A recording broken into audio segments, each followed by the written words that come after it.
Je veux pas manger de chips pendant ta presse parce que j'ai peur que ça se distrait.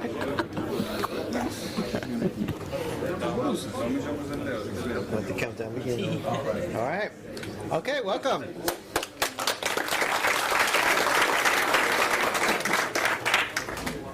So, hello to everybody. I'm here today to present you Polymorph, a libre platform, libre video game platform. Yeah, so just to start, quite clear to narrow a bit what we're doing in Polymorph. The idea is to produce video games, interactive experiment, and live performance. So we are a group of people working on this.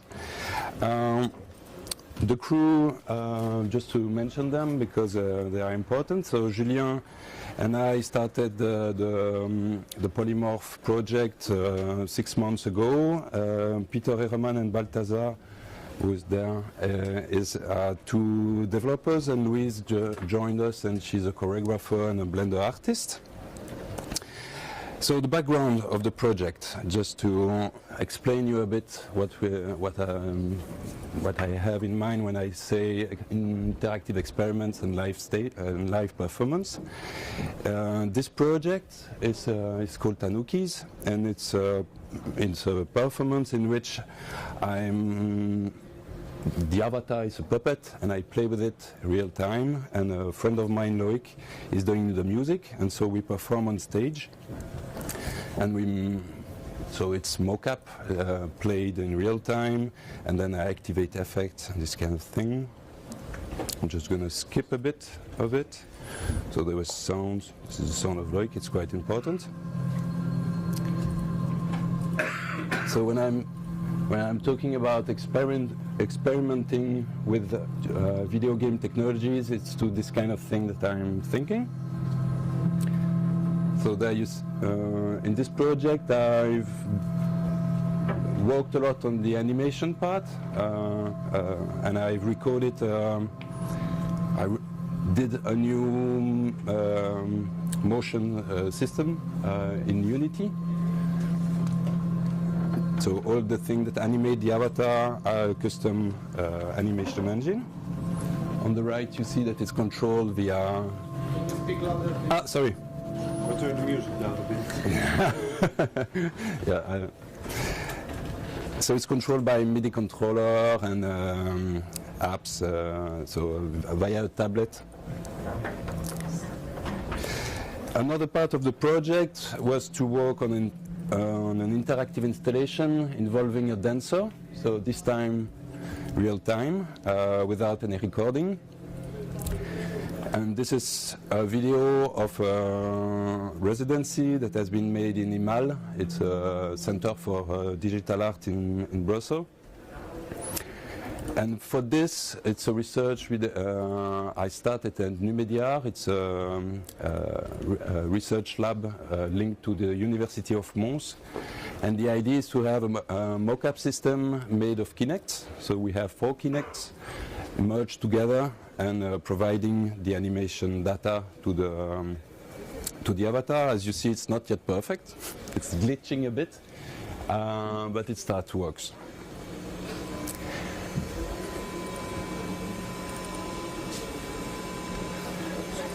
Yeah, not just a bit.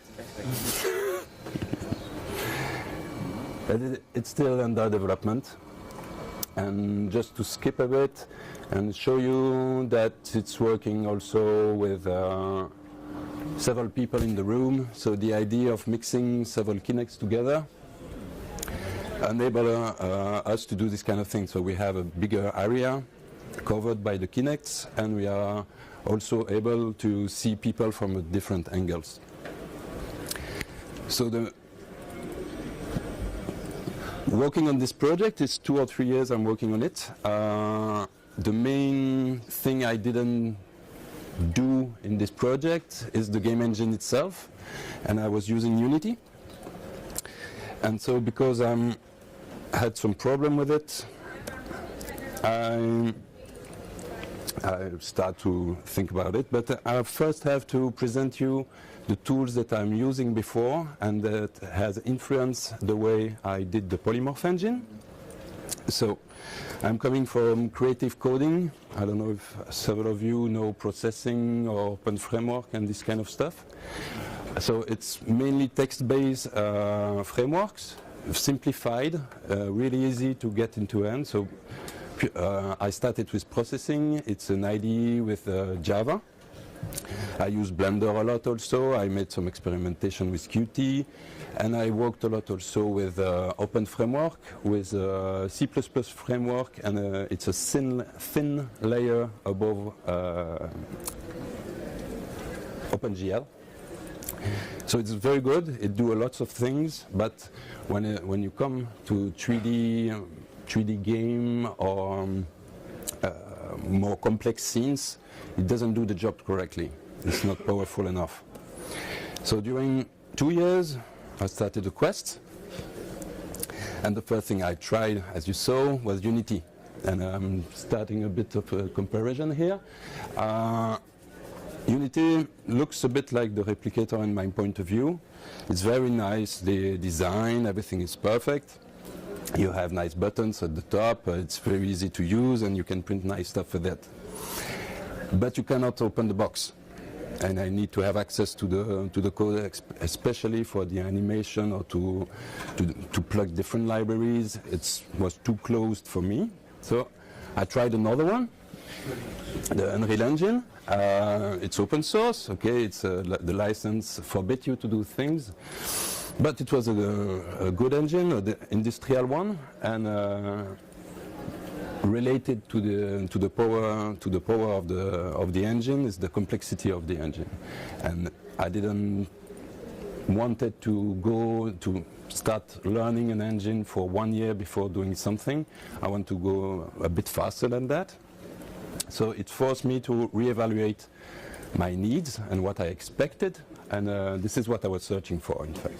It was different libraries with a guide to put them together, and the ability also to make it evolve with the time. So change piece, for instance, the physical engine, I want to be able to plug another one if I need to. Change the sound engine, put whatever I want, and make tailor-made game engine depending on the project I'm working on. So choosing which piece I put together. And so I made a bit of research, and I end up by selecting these tools. So the Pure Data, I was using it for 2 years, so it was quite directly in the pipe. It can do graphical interface, it can do real-time calculation, and it can do sounds, obviously, also. So it was directly in the pot. Augur has been a bit more difficult to find because it was in shortlisted with Irrlicht. I don't know if some of you knows this engine. So it's an open source rendering engine also. But when I looked at the specs and the community behind, Augur seems a better choice because there was much more things already prepared in Augur. And when in June last year, they were releasing the version 2 of the engine. So it was, it seems to me a good choice. I wanted a physical engine into it, so I shortlisted Bullet also because it's very well documented and easy to use, and several other tools. So on the top of the screen, it's everything that I didn't do myself. And in the lower part, in-house, it's everything that comes from the project that I did before, like this is the animation engine for the avatar that coming from Tanuki, the multi-kinect system that I talked about also, and the mental player with the mental editor is a nonlinear timeline editor done by Yacine Septi with there. Is working actively on it for several years, and it allows you to really manage the timing of an interaction of whatever you want, and to make transition between them. So I said to everybody that I was going to do the project in June, so in July I start coding. And because I did Open Framework before and all kind of programming, I was thinking, yeah, okay, org will not be a huge issue. And yeah, that was not so easy. It took me about 2 months to really get into org, to get how it was working, all the layers and all the managers inside of it. And the idea of the Polymorph engine is to avoid you this state of mind and provide you something a bit more easy to use. So nowadays, okay, we are at version 0.1. I'm not taking too much risk here. It's really the first version. It's still really a pack of code. Not everything is debugged. Not everything is done to synchronize everything. But at least when you download the engine, you will get this. You will get Augur, Bullet linked to Augur. You will get a warper for pure data, a link to SDL to send the sound to the graphical card, to the sound card, sorry. The gamepad things, etc. That was not included into Augur.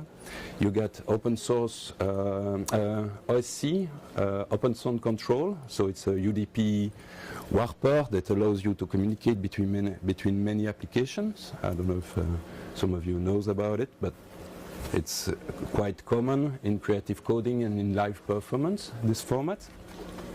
XML is there not because I can parse XML, it's quite straightforward to parse XML, but because I provide with the package a way to describe scenes and projects in XML.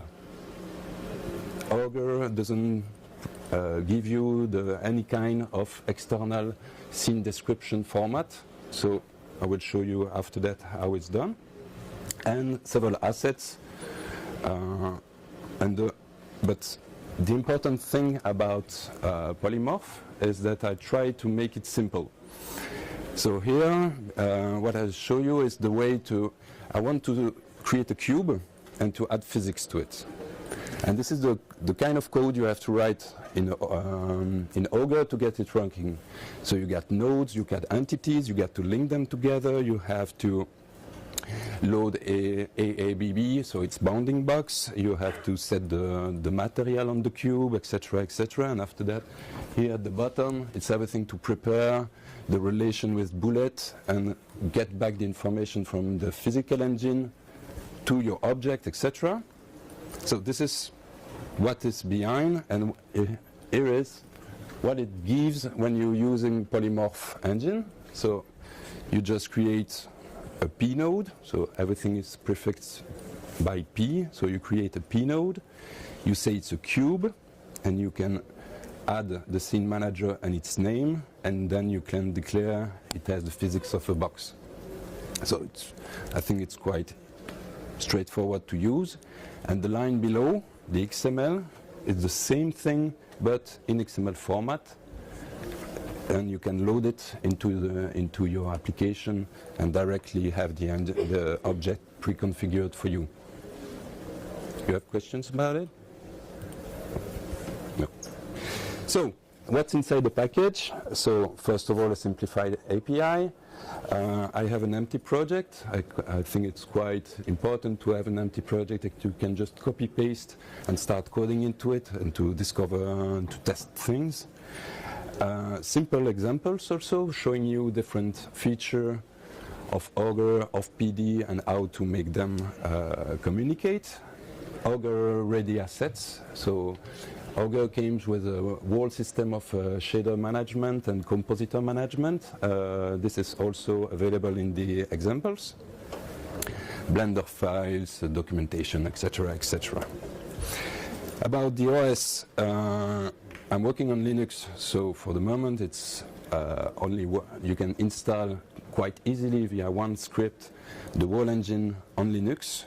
Windows, a friend of mine is working on it. Oh yeah, that's my battery. Yeah. For OS 6, It will come a bit later. Augur is working on a Augur is working on an OS 6 version.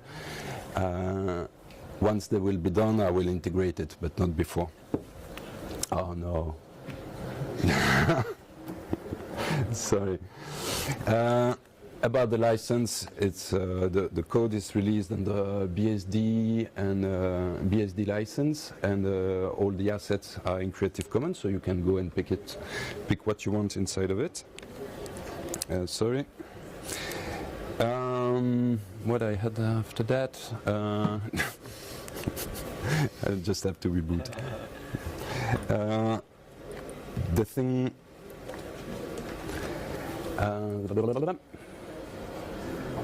Yeah. Well, something important also. Yeah. Okay.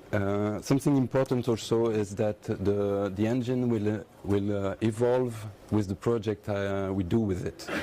So it's not like we're gonna wait to have a full engine to start building application. It will be a mix between development of the engine and project developments. So depending on the project we're taking, several features will appear. The first feature, the link with bullet,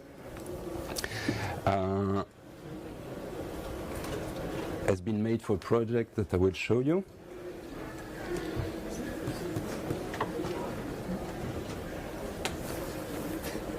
Yep, sorry. Is it pretty? Oh, yeah, it's starting.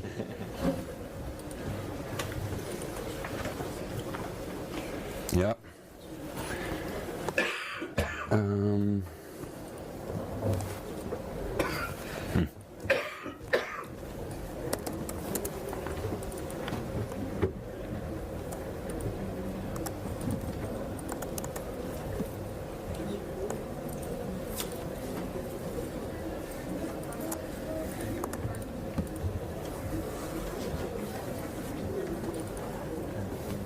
Okay.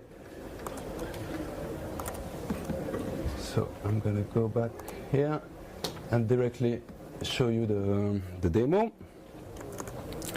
So this is the first project we are working on with the engine. It's called Tuning Score, and the idea here is to work on with an American choreographer who is called Lisa Nelson. And there is a publication about her work, and this game will give a 3D version of its theory. So it's a two-player game. You see the position of the other played online. So you play with somebody you don't know about. You see what the other is doing, and you can interact at the same time in the same physical environment and make the object moves, propose transformation on the object, and so on. So the two players can pick the same object and play with it real time. So for those who have made a bit of physical engine, it's quite tricky to do because the two engines will desynchronize, so it will have to be synchronized all the time via the web. So this is the first project. After that, I wanted to show you the relation between pure data and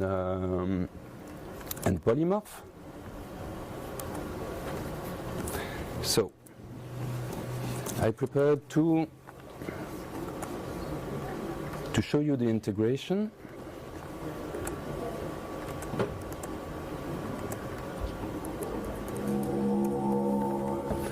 So what you see here is there is a cube rotating. The X position of the cube make the pan change, and the distance made the volume change. And this is sent via OSC to Pure Data to allow real-time editing. So what you see here is the data retrieved in Pure Data. the position of the cube retrieved in pure data.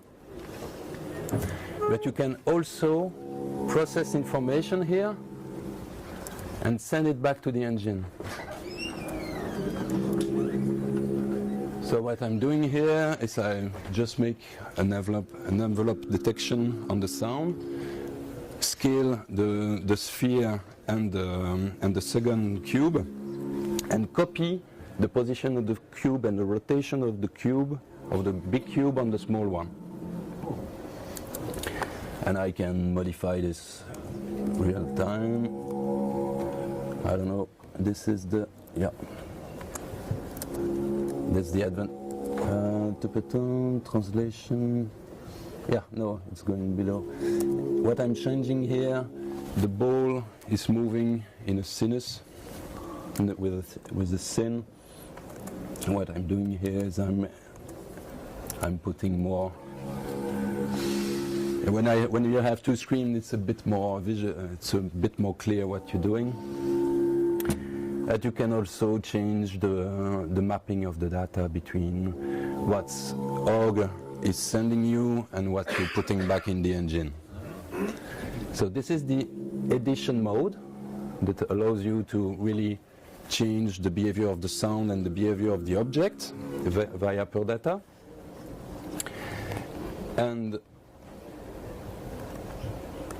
by using custom object made for this, you can also just run the engine. Sorry, that's not this one. That's this one. You can run the engine with the patch loaded inside the engine without changing anything to the patch. So you can really use pure data to edit, and then you just have to integrate it and launch it in release mode. After that, I have several little, I will just show this one. I'm going fast. This one is show you that you can edit, you can edit skeletons, you can visualize the structure of the armature of the skeleton, and play with it real time. This is quite simple. And I have another demo about shaders mainly.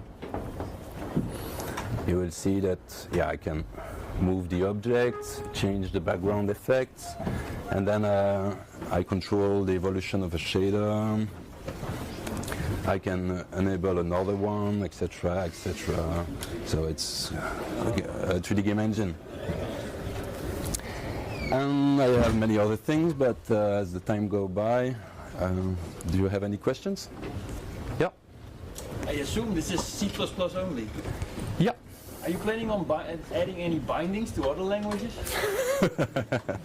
I've looked in. I think Lua is a nice scripting language. Maybe later, not for now, because there is still a lot to do in C++. But yeah, definitely it would be cool.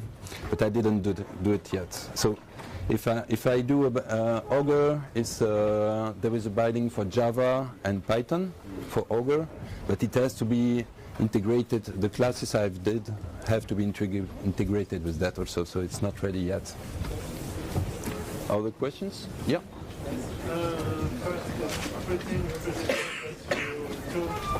Sorry? It's pretty incredible that you told us that building your own engine would be simpler than mastering one already created. And I already used Augur 3D. Yeah. How did you manage to get good compile times for files? Compilation time. Compilation time. Yeah. The thing I did. Repeat the question. Yeah, Sorry? can you repeat the question? Yeah. So the first question was about how can be dumb enough to think that building my own engine will be faster than mastering Unity or Unreal. And the second one is about compilation time. So for the first question, I don't think I will do better than Unity or Unreal. Not for now, maybe